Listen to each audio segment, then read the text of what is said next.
जंगल की गहराइयों में, जहां सूरज की पहली किरणें धरती को रोशन करती थीं, वहां की कहानियां एक नए अध्याय की ओर बढ़ रही थीं। सिम्बा, जो अब प्राइड लैंड्स का राजा बन चुका था, अपने परिवार और राज्य की देखभाल में व्यस्त था।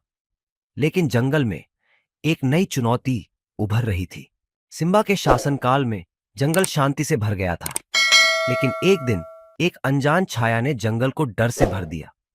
यह छाया थी झारो नाम के एक शक्तिशाली शेर की, जो प्राइड लैंड्स को अपने अधीन करना चाहता था। झारो की दहाड़ इतनी खतरनाक थी कि जंगल के सभी जानवर डरकर छिपने लगे। सिम्बा को अपने पिता मुफासा के दिए गए सबक याद आए।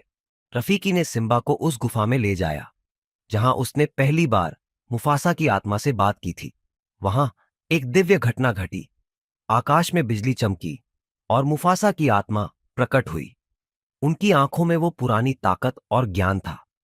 उन्होंने सिम्बा से कहा, तुम्हारे अंदर वो साहस है जो तुम्हें हर चुनौती का सामना करने की ताकत देगा। लेकिन इस बार मैं तुम्हारे साथ खड़ा हूं।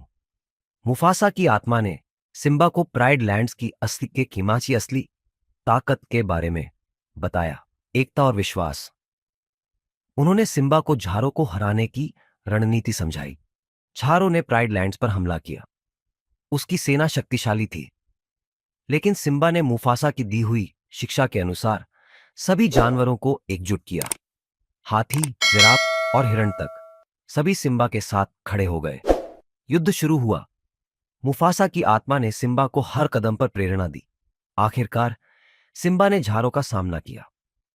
दोनों के बीच भयंकर लड़ाई हुई, लेकिन सिम्बा ने अपनी बुद्धिमत्ता और अपने पिता की शिक्षा का उपयोग करके झारो को हराया। झारो के हारने के बाद जंगल फिर से खुशियों से भर गया।